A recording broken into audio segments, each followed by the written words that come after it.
Hi, Misha here, and the other day I was packing up one of these, a semi-automatic Beretta MAB-38A for a customer, and it kind of got me to thinking.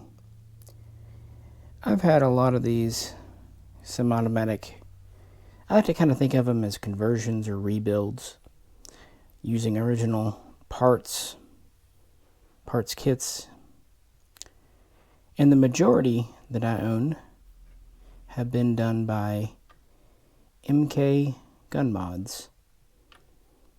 More recently, MAKARMS. And from time to time, people ask, who is this company?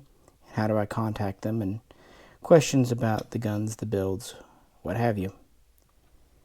So I thought this would be a very good time to talk about why I like these semi-automatic versions of submachine guns, their kind of purpose and point, and more importantly, to pay tribute to the owner of MK Gun Mods, MAKARMS, my friend Mark Karvasale, who I've known for over a decade now. So with that, I'll show you the guns in my collection that he assembled for me, sometimes using his own parts kits, often using kits or DWATs or display guns that I found and sent to him. Every gun here is a semi-automatic only, ATF approved, closed bolt. And some will be carbines, some will be pistols, some will have display barrels. Because of course submachine guns have barrels under 16 inches, so you've got to do something about that.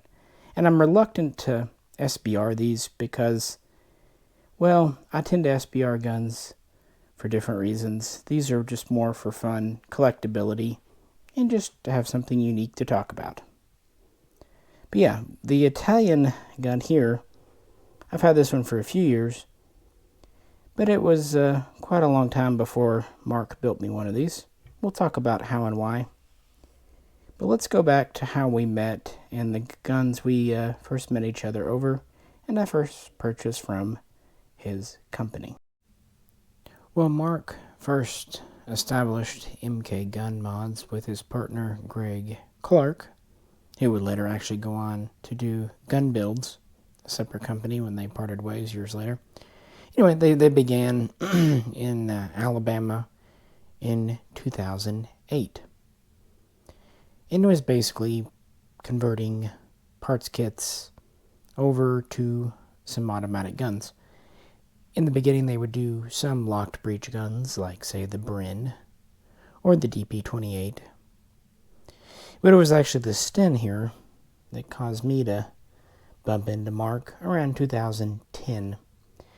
And that was because of a mutual friend, customer, who found one of Mark's Sten builds online, and he asked me if I thought the company was legitimate and the gun was worth it. And I wasn't sure, I'd never heard of them before.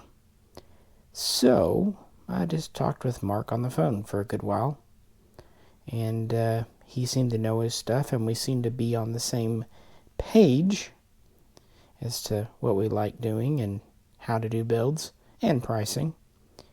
So first off, I had a Sten come in for the customer, and I liked how it looked.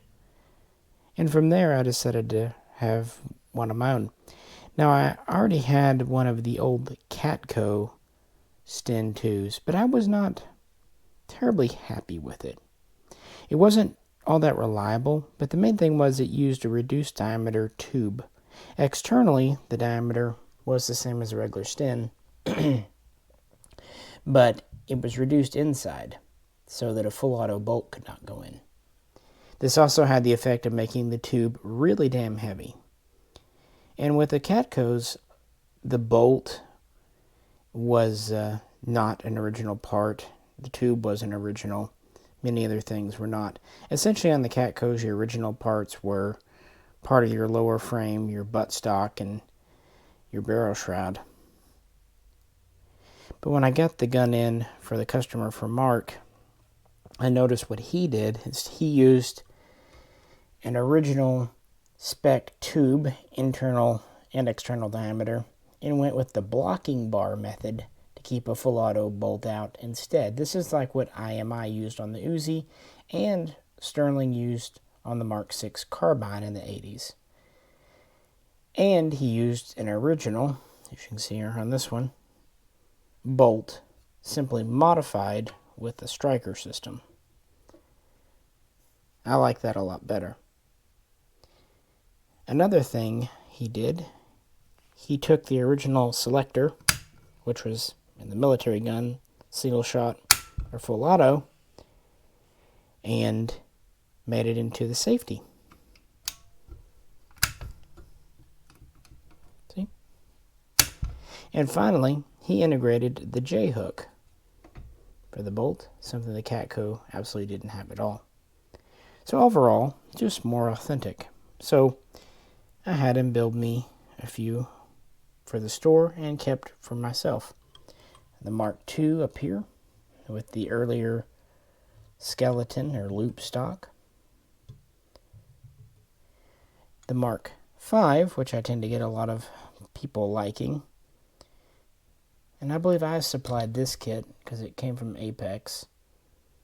I believe the Mark II kit actually was one of his he had, because Sten kits were quite available at one time. And those are ones I've had for a long time. However, this Mark III is quite new. Had a few kits come in a year ago.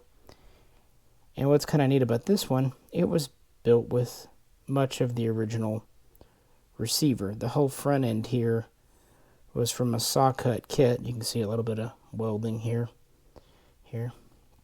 So pretty original spec overall. And since the Mark III doesn't have a removable barrel, it was built as a pistol. I probably should have had the Mark V built as a pistol too, but back then wasn't really thinking. He did make me a display barrel for the Mark V, so that's nice. And he did do a little customization, per my request. For example, with the 2 here, I thought it'd be fun to do one with one of the brass, bronze, whatever, bolts. And this was a little difficult to do because of the material, but he did it. He also made me a display barrel for this one. Here's my stock. I got a cleaning rod from IMA to put in there. Yeah, I'd say the Mark II is everyone's favorite. But the Mark V, I get a lot of people asking about. It's kind of the fancy pants version. Has the same selector here type.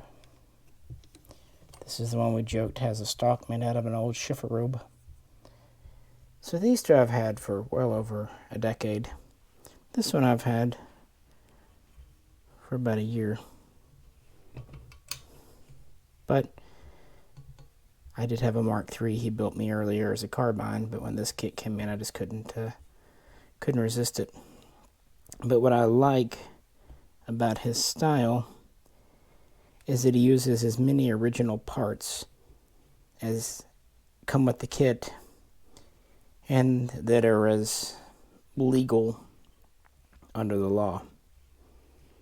And he does get designs approved by his local ATF agent, who he was pretty much kind of on first name basis with.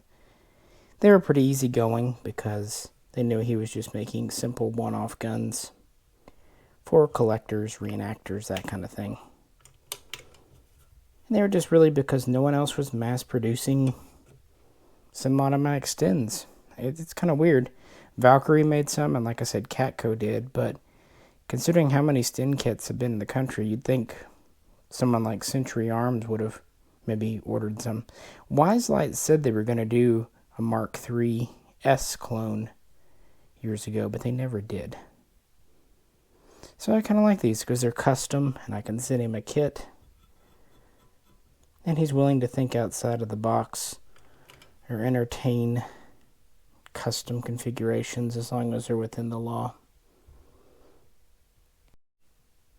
The early Stens I got from Mark were, again, more or less his design, and sometimes even kits and things that he had built. And we had it worked well. He would move from Alabama down to Florida, eventually changing the name from MK Gun Mods to MAKARMS. And the partnership with Greg would end, but nothing bad. In fact, I purchased a couple of guns from Greg, and that was because of Mark's suggestions. So all's well.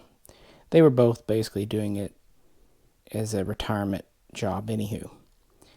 And when kits would pop up that Mark thought were worth building and that he could do work with, he would suggest them to me, and I would usually jump on them. Here's one after all the Stens. It seemed only right to do a Lanchester. He built maybe 6 or 8 for me. And these actually weren't from kits, as actually they were from the display guns at IMA. And by the way, before anyone says anything, this is a display barrel. Basically took an original front end, threaded end, and put a tube in it, because it just unscrews. To make the rear work, since the display guns did not come with a bolt and the trigger pack wasn't usable, this is actually a Sten trigger pack in here and a Sten bolt. But the good news is that meant it was already approved, ATF legal, all that good stuff. This is the Mark I rear sight. Another kind of weird thing, he had to actually move the trigger group up on the stock a bit because of just how everything interfaced. It had to hold somewhere. If it was further back where it originally started, it wouldn't have worked with the striker. So this did require a little modification, which is why the reach is a little far here. But it's the original stock, original shroud, original bayonet lug. And that's kind of the deal. He kept it as original, including the original 8-inch barrel, which he put an extension on. Bayonet lug. These are neat because they have the brass fittings.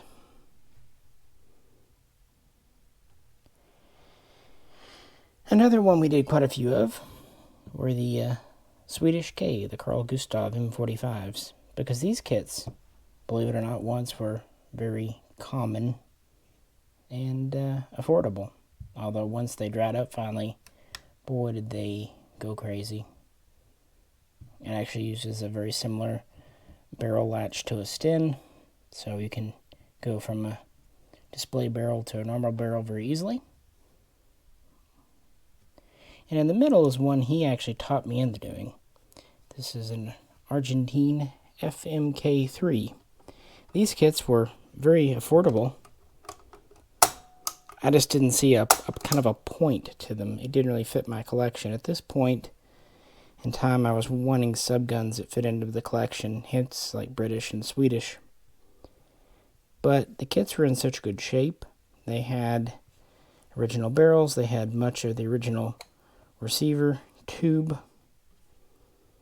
And a very interesting mechanical system. So because the kits were so affordable, I had him do me one. And turns out after a while I ended up with an Argentine collection anyway, so it worked out. Mark was always tinkering and improving designs. Because again, it's a one-man shop, hand-built, for better or worse. So sometimes he would just have a better idea, or a gun would just go together very well. Remember, you're using used parts and trying to graft them on with new American parts. Sometimes it just goes better, other times not so much. And sometimes you just have a really nice kit, so he would just tell me you should keep this one if something just was particularly nice. It's kind of with this Mark III. What's nice about these two, the extension's not too egregious because the original barrel at 12 inches doesn't have to be extended very much here. With the Swedish K, there were several iterations. The first ones he did were internally very much like the Stens. A bit later, he came up with a better firing system. Notice kind of this waviness. That's where he had to weld the original front to the tube. That's just something you're going to have to expect with something done by hand, one-off things. I mean, you're welding stamped steel. And for some people, like me, that's fine, because I'm just happy to have a Swedish K with original parts.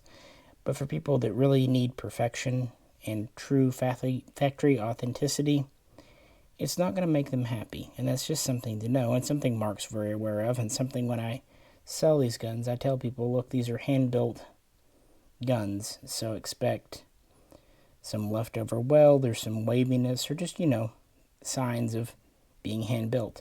Now, on guns like the Stens, it's virtually indetectable because that's how Stens look.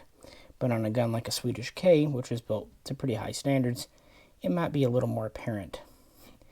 And once in a while, he would make kind of a funny mistake. One time, with one of the early Swedish Ks, he welded the rear sight on backwards. It doesn't look a whole lot different front to back, so, it can happen. And we just jokingly said, oh, that was the day his daughter was helping him in the shop, so it must have been her. And it was just a joke. But, things like that you have to kind of accept, and that's part of the fun. Either you understand that everyone's human and makes mistakes, or has a different taste, or you don't. Now, one thing with the Swedish Ks that was a little bit of a disappointment, wanted to try to use the fire mode selector as a safety, like had been done on the Sten. But for whatever reason, the ATFs nixed that. They did not allow that. So what he did, he cut it off. This is totally solid behind it, and he just welded it on. There's not even a shaft behind it. It's just welded onto the receiver frame. Sad that had to be done, but in the end, you have to do what the ATF says. It disassembles the same way as the original. Same folding stock. Definitely one of my favorite guns for the Swedish and the U.S. Vietnam collection. And of course, I already had a Xiaomi made by TNW and a KP-44 made by Rick SMG. So this just fit in with those really well. And back to the Lanchester. Even though some compromises had to be made, and this was actually pretty expensive on the parts front because I had to buy the display gun and the Sten bolt and trigger pack. It was worth it for just, a unique gun. And having a Lanchester really goes well with the Stens. Just unique, fun guns. And I can accept the fact that the welding and riveting or whatever may not be perfection. That's just me. I'm just happy to have these. But these are not go-to-war guns. They are just kind of interesting curiosities to fill holes in the collection. Like I said, Mark's helped me kind of fill holes in the collection because there aren't a lot of semi-auto submachine gun types. Uzis, of course, Sterlings, MP5 all over the place, but when you get into other stuff, pretty uncommon. And so far, we've looked at half a dozen guns from the West, but not to neglect the Warsaw Pact, the Komblocht. We've had a few of those, too. This is an interesting one. This is actually one of the IEO imported PPS 43Cs. And these, of course, come in as pistols with the top folding stock in the fixed position. Well, in Poland, they had a variant, pretty unique, called the PPS 4352 with the wood fixed stock. I asked Mark if he could take one of the 43Cs and make it into this. And actually, I sent him maybe a dozen of these to do, because it was a pretty straightforward conversion process. One, put an extension on the barrel. Two, cut the butt off the PPS 43C rear. In fact, you can see here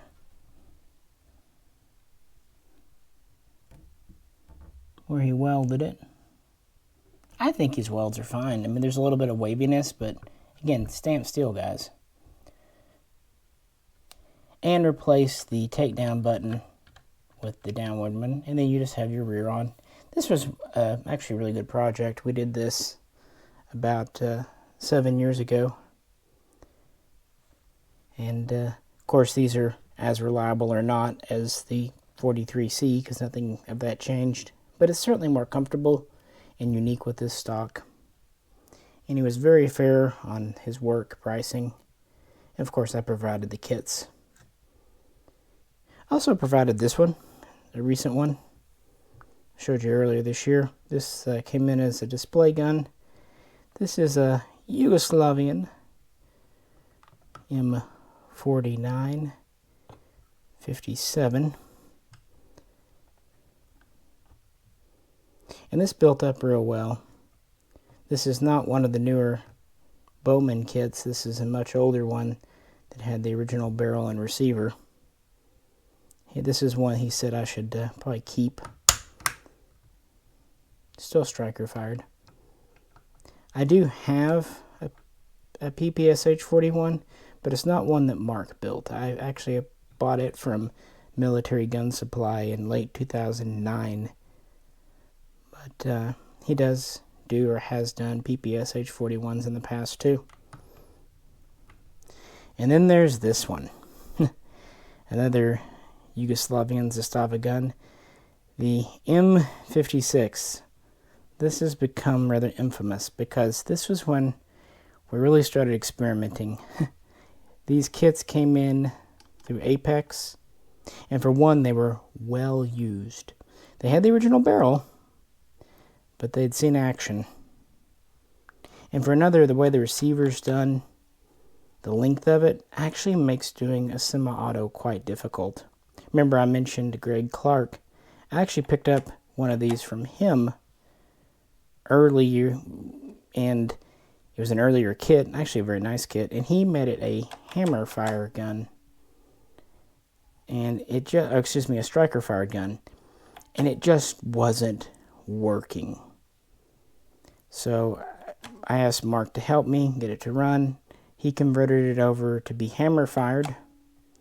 He said the strikers, just because of the tube, the way this are, it just can't be made to work with the striker like this one. And this one, yeah, that's hammer fired too. And that, we did a whole series, a whole video, kind of going through the annals of getting this to run. And eventually we did, but it was a bit of an experience, but that's all part of it. You don't necessarily jump into any kind of kit build expecting it to run first rattle out of the box. In fact, here is kind of a highlight reel of that whole annal getting the M56 running right. M56 hammer fired. Click. So we got going on. Looks, it's an odd little.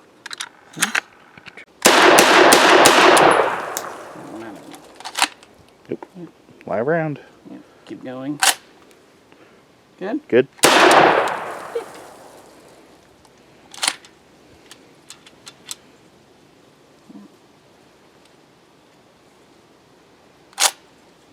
Good. Click. Good. Our luck, that's the empty mag. M56 with alternative PPU ammo. Click. So we've done here.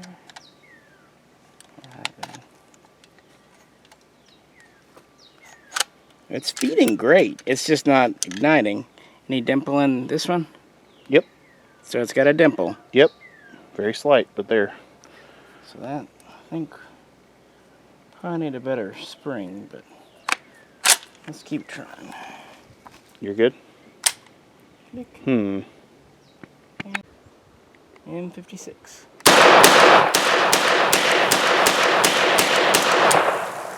Okay. Much better that time. Clear. The second M56.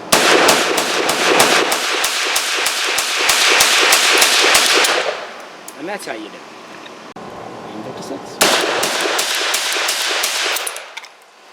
Okay, well that was better. Yeah, like the ejection pattern on that. I really enjoyed it going in my mouth. Right in the face.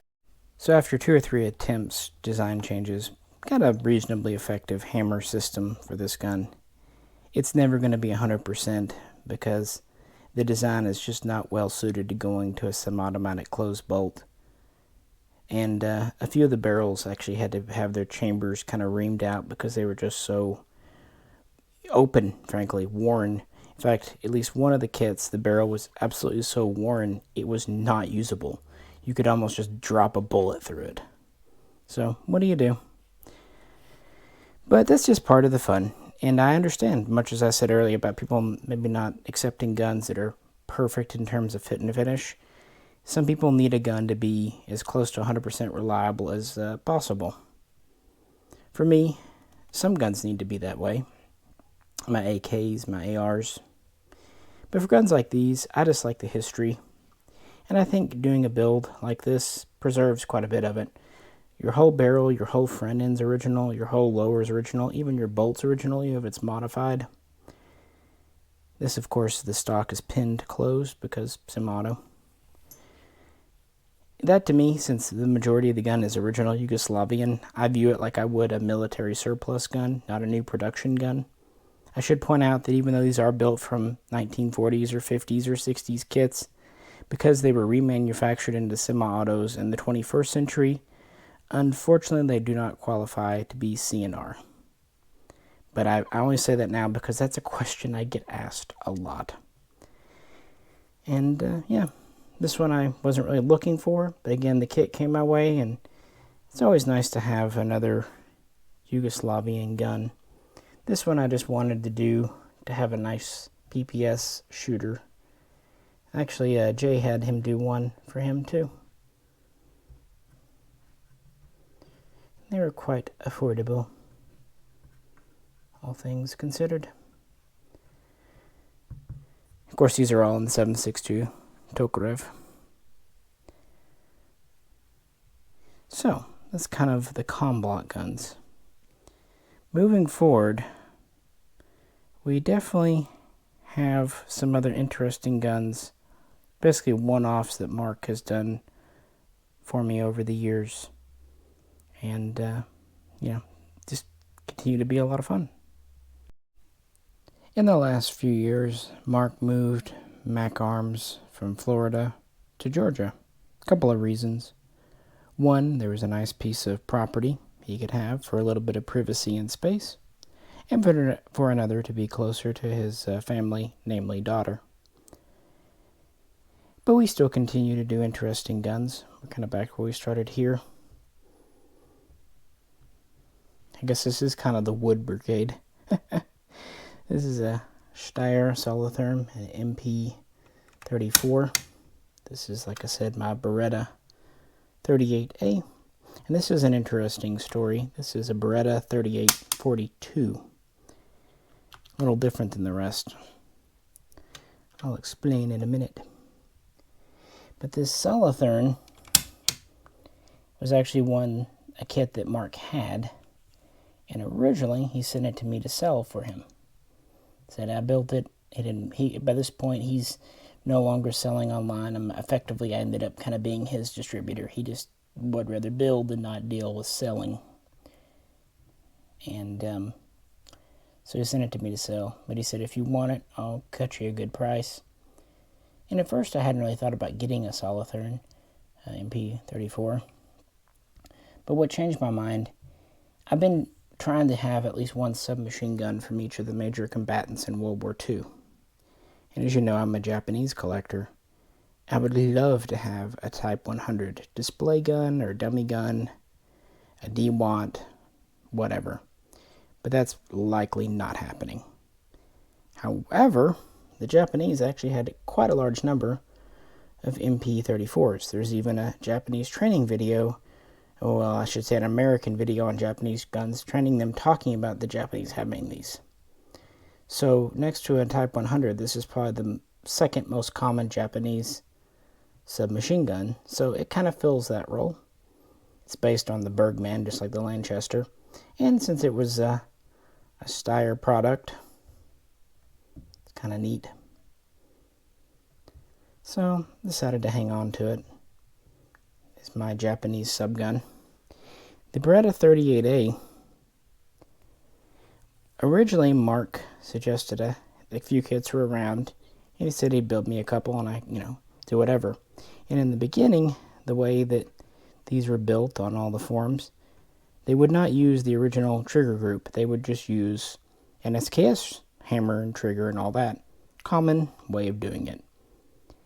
I suggested, can't we use the original trigger system, just disabling the rear trigger, because we have a unique opportunity here where you have a intact semi-automatic only trigger, and with this you had a floating firing pin already in the bolt.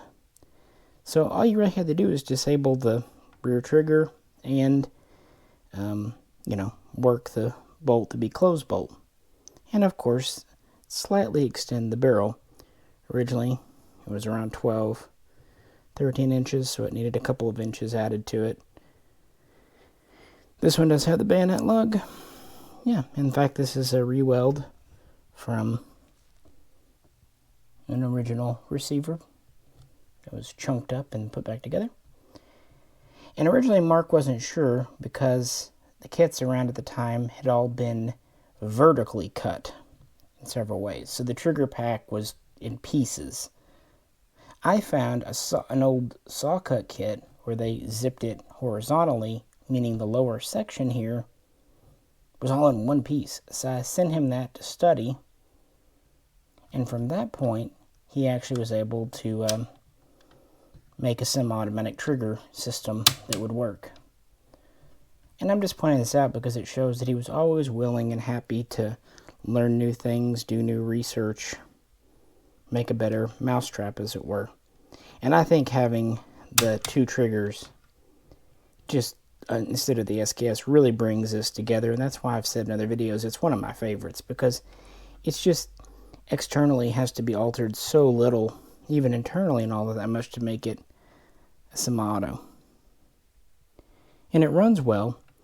The only caveat here, the Italian ammo in World War II was steel case, 9mm. This doesn't like brass for shit. But if you put steel case in it, like Wolf, runs fine. Now this one here is an even more interesting story. A friend's father brought this home from World War II. And let's just say he did a home DWAD on it. Well, eventually he wanted to get rid of it, and I wanted to make it an honest gun, so had Mark cut the receiver, re-weld it, and make it into a semi-automatic pistol. And thinking, since it's all original, all from the same kit, because a lot of these kits maybe are built up from several gun parts, it's just how it is. Now, it was all the same kit, Mark could control the weld and cut and everything. Yeah, no problems at all. Right? So I took it to the range. Beretta 3842. Yep, sounds about right. So yeah, the guns you think will run without a problem do that. Now, as I found out later, the problem is actually here. Someone long ago in the past had disassembled this, unscrewed it, and then screwed the cocking handle on kind of catty corner, kind of stripped the threads a bit, binding things up. So when the gun went to cycle, it would come back and meet too much resistance. You could cock it, but it was stiff, and it robbed just enough energy to keep it from cycling. Luckily, I had some replacement parts and replaced the stud inside that the thing threads on. And now it's on straight and moves smoothly. And it is, of course, again, striker fired. Speaking of striker fired, I have kind of a funny story about the MP-34 here. Like I said, this is one Mark built. Kits have always been pretty pricey on these.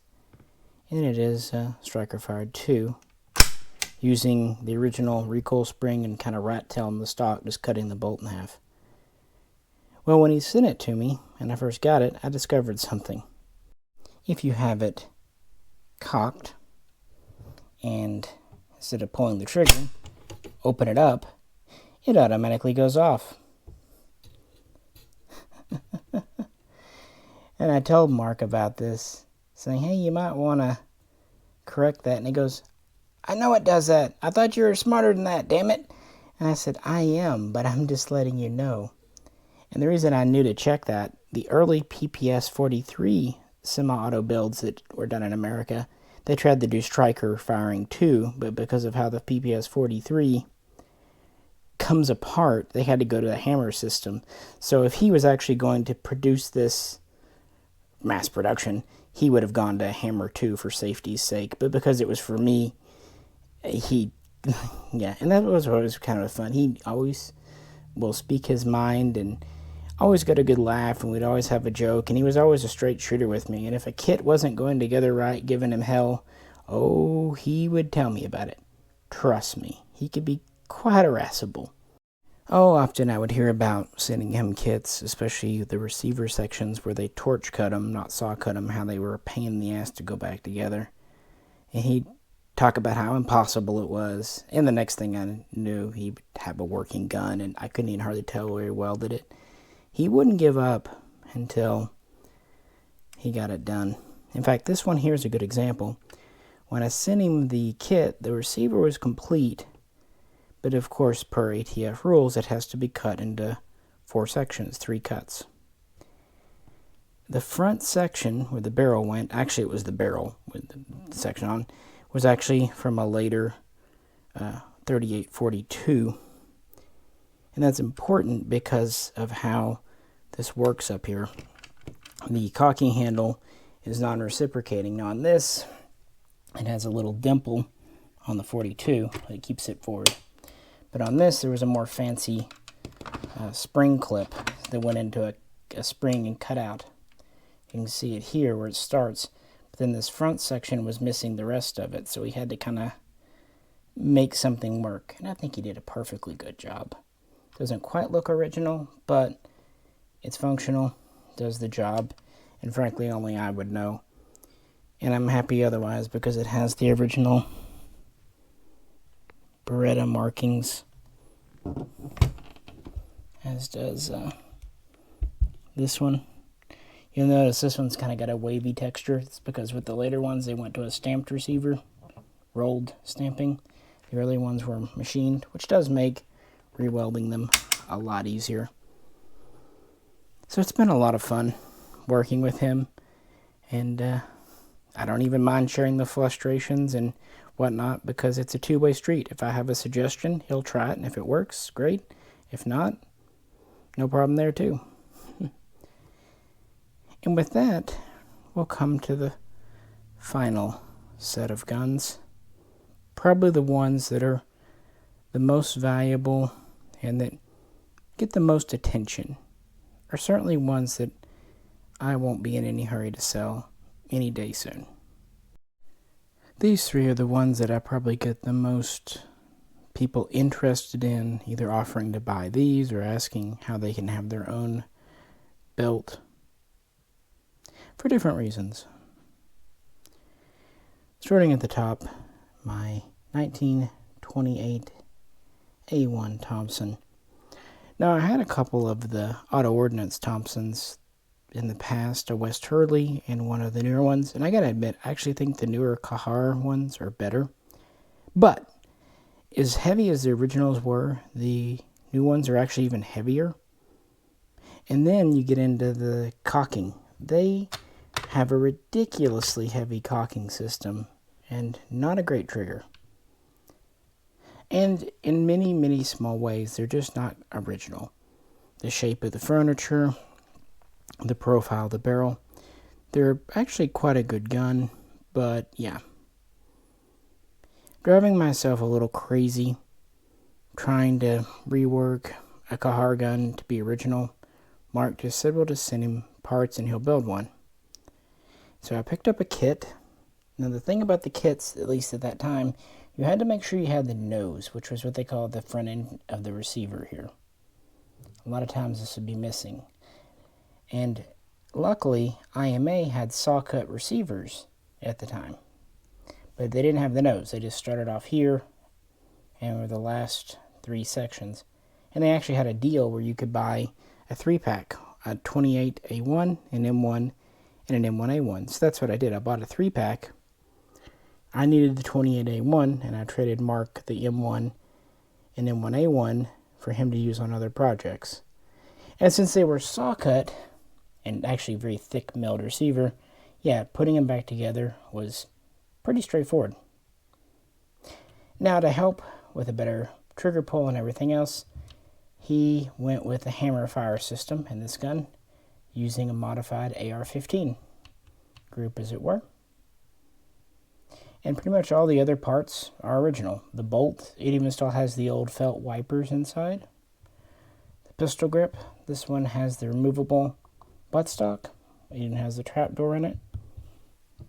This is the care sling. This is the original ribbed barrel with an extension cuts compensator on the end. And unlike the semi-autos that take standard magazines, it does have both selector switches, although the semi-full one, of course, is just for show.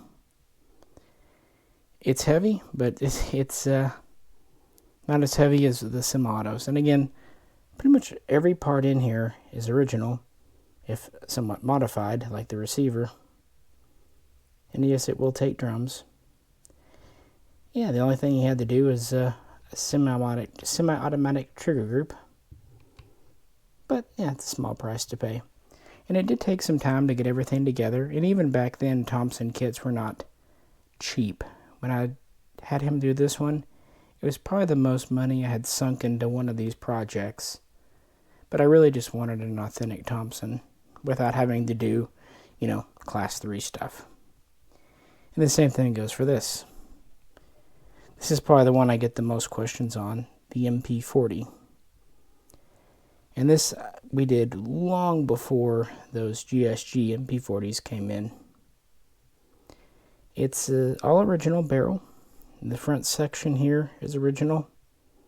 The rear section is a semi-automatic made in the USA. The bottom original stock is pinned closed. It was a bit of a challenge to get it to run right because of the telescoping recoil spring, because I wanted to preserve that because it was me being difficult. I think to me that spring is kind of what makes the MP40 iconic, and I didn't want to go to a standard spring. So that took a little doing to get it to fit and function properly in a closed bolt. But eventually it happened.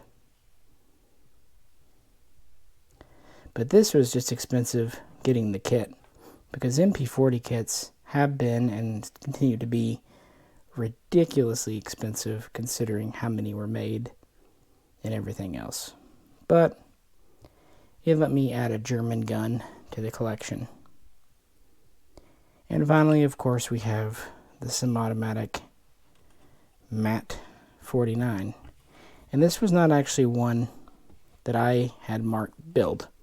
And it's not one that he built and then offered to me. Rather, the story is more interesting. He actually built this for a different customer using his kit. And the guy was not happy with it. As I've said throughout the video, you're going to have signs of hand fitting and a little bit of waviness in the metal. And you're going to have concessions to being a semi-auto, like this again uses an AR trigger.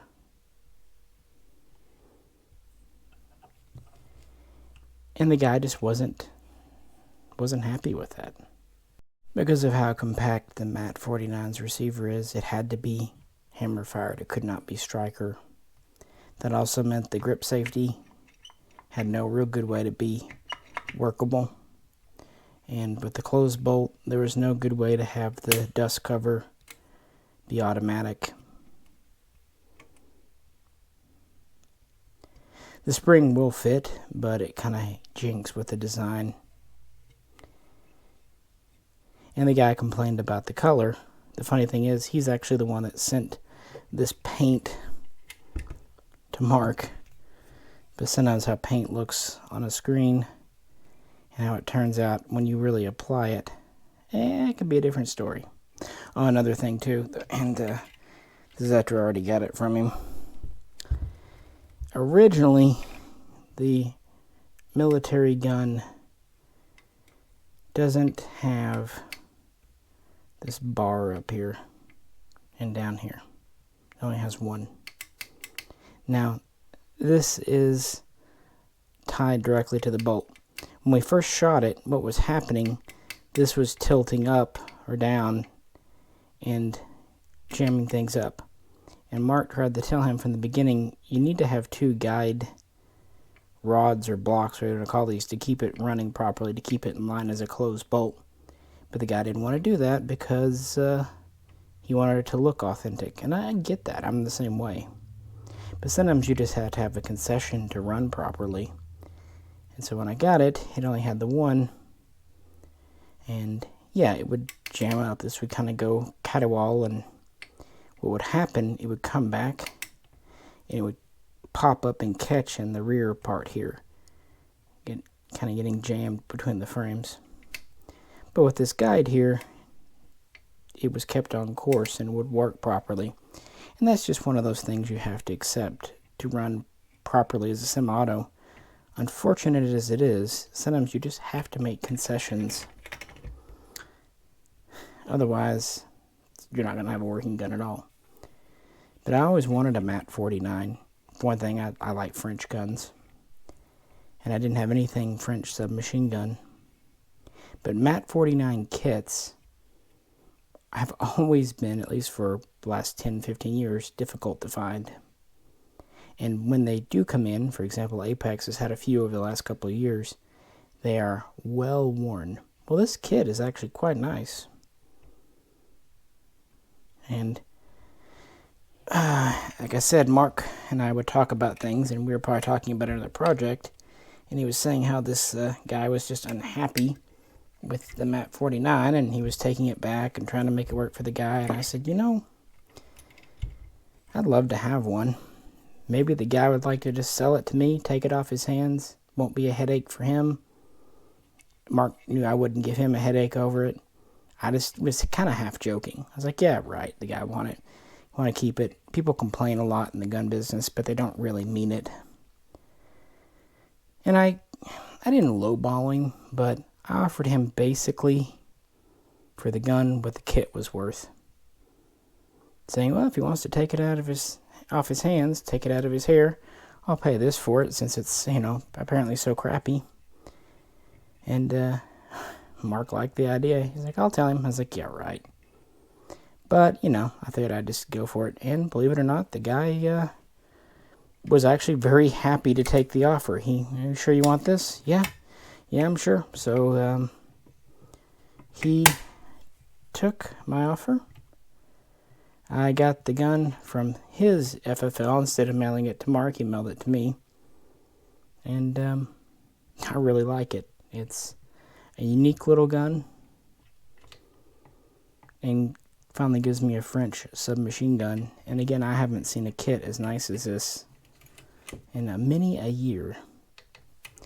And as I said even back then when I did a video on it, yeah, someone's junk is someone else's treasure. And that's kind of how that's been for me. I'm sure I've done the same. I'm sure I've passed along guns that just didn't do it for me, that someone else was just absolutely in love with. But again, I think Mark and I have always kind of spoke the same language. That's not to say I haven't noticed him make mistakes. Of course he does. And you have to remember, he's not doing this on an industrial scale. He's not doing this to make a living. He's doing it to keep active in his retirement, and because it can be a mechanically interesting thing to try to get a gun to run right. Sometimes a little too interesting, frankly.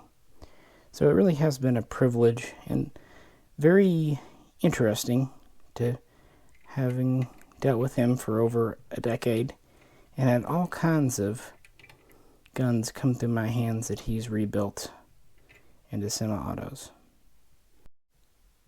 And let's wrap things up with maybe the three that I think are the most successful, that have the fewest compromises, that are the most original, and this is pretty arbitrary. I like them all, or I wouldn't have kept them in different days of the week. You know how it is. With the Swedish K, I think it's just because really no one has ever done these. And this is like his third generation where he really got it running right. And it disassembles correctly, runs well, original triggers in it, original barrel assembly. The only real compromise is just not having a working safety selector. But at least we have the J-hook, and at least the rear sight's on the right direction. Moving down, the 3842, because this all came from one gun, it just turns out really well. There's really no good way to do these as a carbine because of how the barrel is. This is all one piece. I love the fluting though. It's really neat. And because a friend's dad brought this back, it has a little bit of, a personal story to it. It's not just a parts kit from Apex. Now, this was my idea. This is actually a BM-59 pistol grip. I had a spare one. And this is not the original buttstock. The original one is much nicer. This was actually one from a 3844 kit from Apex. I wasn't going to cut up the original stock. But I knew it had to be a pistol, so I thought, well, take a stock that had some damage in the back, chop it off, and use the Beretta pistol grip to make a pistol grip. Why not? I think it worked out really well. I even asked him if he could take the rear sling swivel from the stock and put it on the back. And that's exactly what it did. So a bit of a compromise there, but if you ever wanted to SBR it, just unscrew the stock and put the original back on. It's just, how it is. Has to be.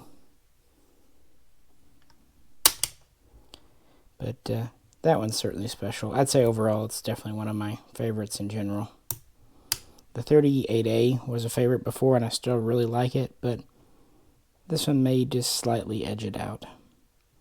And then here, the Sten Mark III. Mark and I met each other over Stens, and that was kind of always his speciality.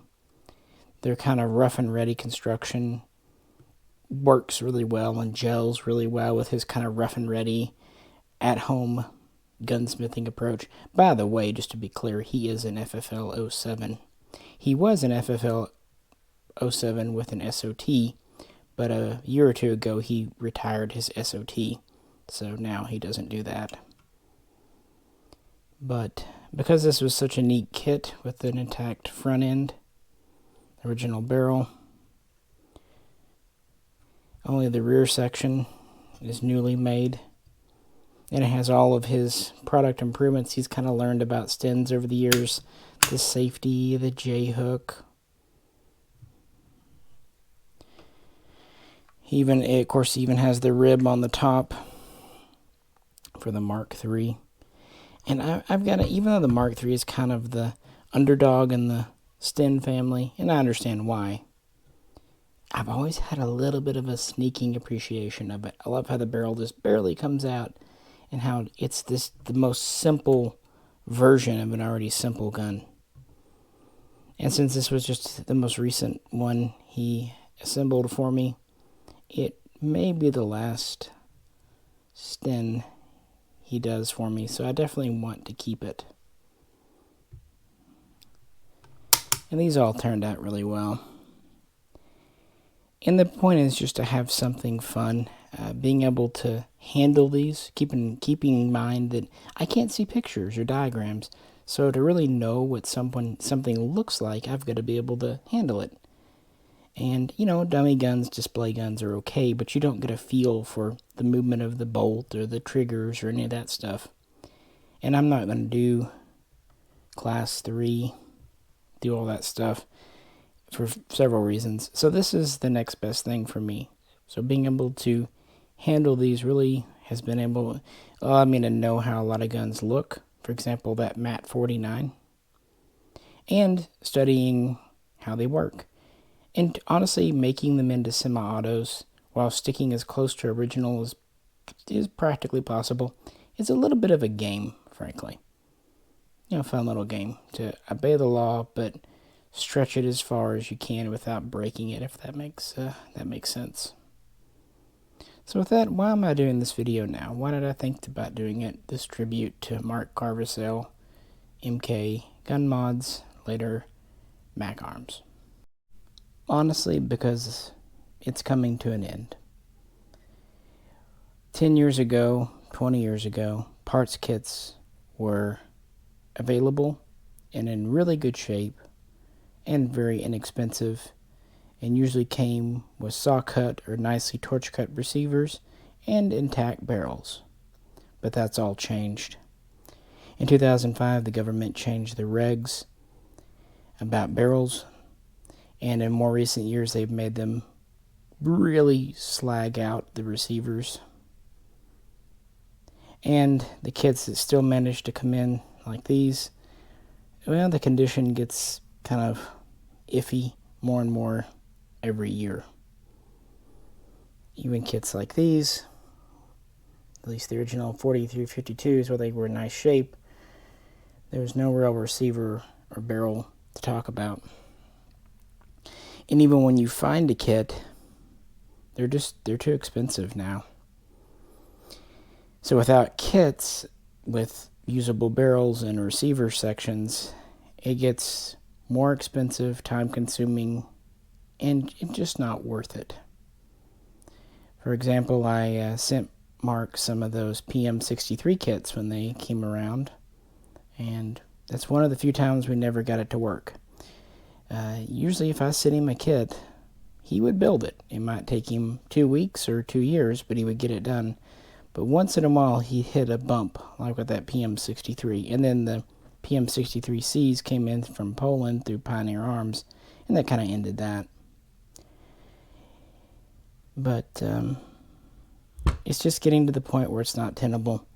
And I think a reason we worked well, a lot of people ask him to do belt-fed belt-fed machine guns, or even locked breech rifles like the Bren. He doesn't like doing those anymore. He used to do them in the past, but they're a lot of work. They're a big headache. These blowback submachine guns, they're just a lot more forgiving, easier to do, lighter, easier to ship. So we had a similar interest. Both of us just kind of like these. And but the kits are coming to an end. And to be fair, Mark has been doing this for 13, coming up on 14 years. And eventually a person just gets tired, kind of ages out, retires from the retirement, if it were. So it's kind of a convergence of both. Lack of good quality kits. In fact, the last couple of kits I sent him, he made work, but they were pretty difficult because of how the receivers had been cut. Those are those Beretta 38s, the one I said at the beginning I was packing. And yeah, it's bittersweet. It's been really fun. It's been educational, entertaining talking with him.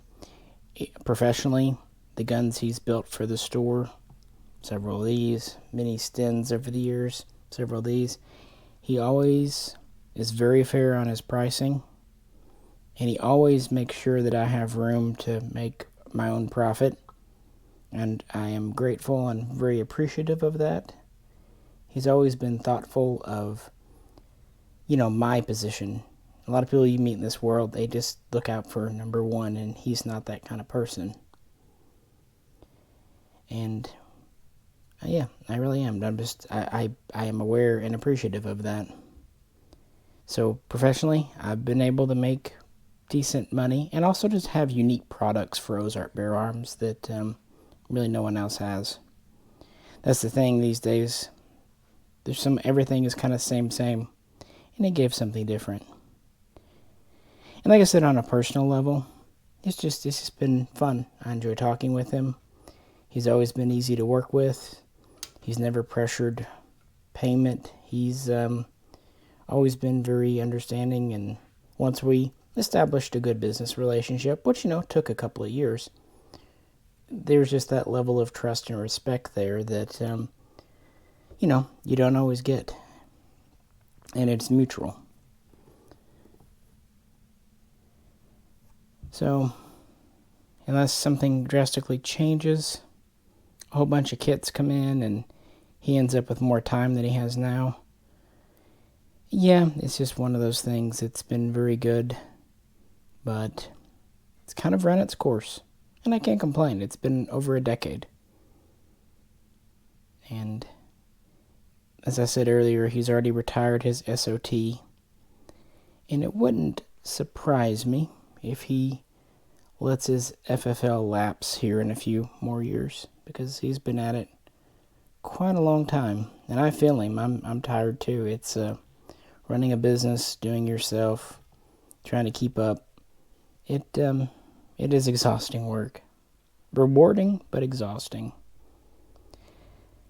So with that, I just wanted to do kind of a video documenting the 15 guns I have that he's built for me over the years. So I've kept about a little over one per year since I met him. Not even 11 years. So yeah, there you go.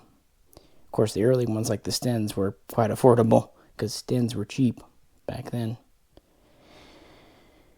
And so I wanted there to be a record and an acknowledgement and just kind of an overview of his work, unique style, appreciation, and just basically a tribute and a sincere thank you video from me and probably several others that he's built guns for over the years.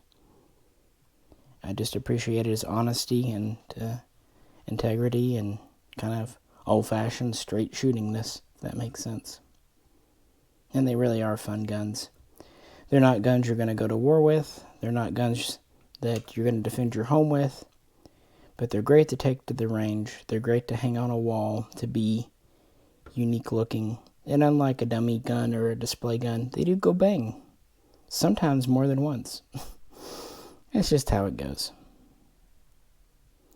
So with that, I appreciate you tuning in, hanging out with me. Do you have guns like these that you really enjoy, but, you know, they have a kind of unique position in your gun collection? I don't know. I think we all do to some extent. But I'd love to discuss that, or little merchants that you've met in America. You know, like I said, he is an FFL 07, a manufacturer, but just a one-man outfit.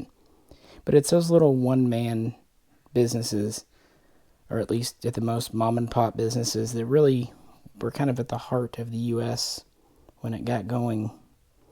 Not giant corporations and conglomerations and monopolies, but just, you know, one man in a workshop with some tools and electricity and steel and a bunch of old crappy gun parts. I remember one day I was getting frustrated with an AK I was working on, and I'll be honest, I got so mad I threw the damn thing at the wall.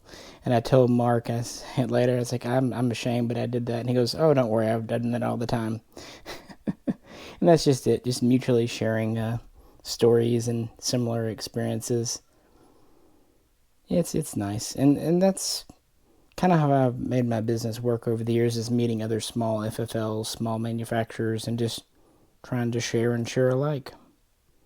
So with all that, this is my tribute, and I hope everyone enjoyed it. If you could, please like, share, subscribe, and if you'd like to help support the channel, please check out the link to my Patreon page. And if you'd like to donate a Japanese Type 100, hit me up. I'll pay shipping. This is Misha. Catch you very soon. Next time.